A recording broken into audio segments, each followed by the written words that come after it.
Hey there, I'm Kara, and I talk to wine. Today is kind of focusing on wine's body language, if you will. So today we're gonna talk about something that happens when you do this to wine, and then you look at it, and then you see something forming on the sides of your glass. I don't know if you can, I over swirled. I don't know if you can see, but there are these droplets. There's something happening on the side of the glass. The first lesson I actually learned when I was talking about wine back when I was, probably in college, was the legs is what those were. And they were the only thing you had to know about the quality of a wine.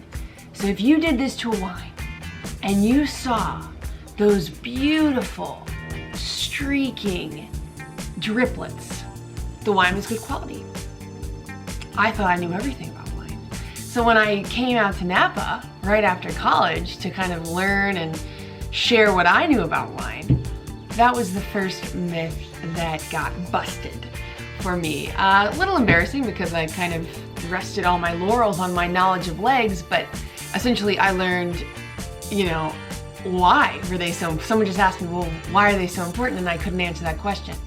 So I'm gonna save you from any embarrassment and help you spot maybe the person that doesn't quite know what they're talking about with wine, but they try to act like they do. So you'll know how to spot those people, right?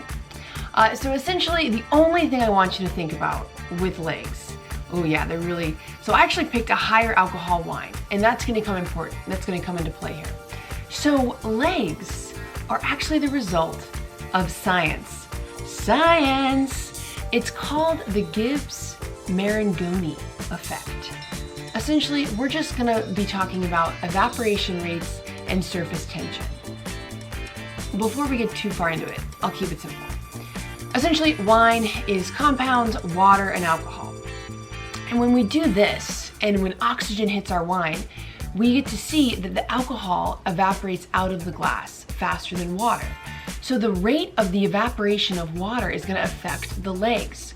So the more alcohol in wine, the slower the alcohol evaporates, and that leftover alcohol and water that forms in the form of legs takes longer to form, and it's slower and fatter. So the slower and fatter the legs, the more alcohol in the wine. And then the converse is if there's less alcohol in the wine, the legs will be thinner and faster because the alcohol evaporates out more rapidly, so they form faster and they fall faster. But just keep in mind, it's mostly water that you're seeing in the result of that evaporation and surface tension on the glass, okay? The other item that could be at play here is residual sugar. So the more residual sugar in a glass of wine, it increases the viscosity, right? Because sugar has viscosity, and that can also lead to fatter, slower moving legs. So alcohol and sugar are your only big considerations when it comes to thinking about legs, okay? And as mentioned, they're just that big, gloppy liquid forming on the sides of the glass. Last thing, never rest your laurels on legs, because the legs don't tell you anything about the quality of wine. They're not even that great of a gauge of alcohol or sugar because of, the cleanliness of glass, the humidity, the air. There's so many factors that influence legs.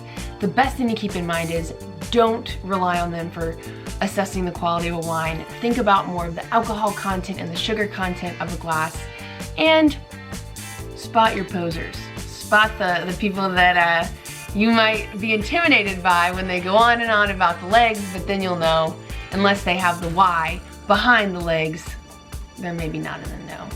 So anyway, enjoy looking at legs. Now you know what they are and their maybe lack of importance to quality and wine. This is actually a Turley Zinfandel I've got in my glass, so I'll take a sip of that. Cheers to legs, cheers to learning, debunking some myths, all that good stuff. Join me again next week. We'll be going over another topic about wine that I've found lots of questions about and seems to be intriguing to people. So stay tuned. You will find out what that is next week, our lesson. Also stay tuned, we've got some book news coming up. You'll be seeing some release dates and all kinds of exciting ways to interact with me and the new book I have coming out.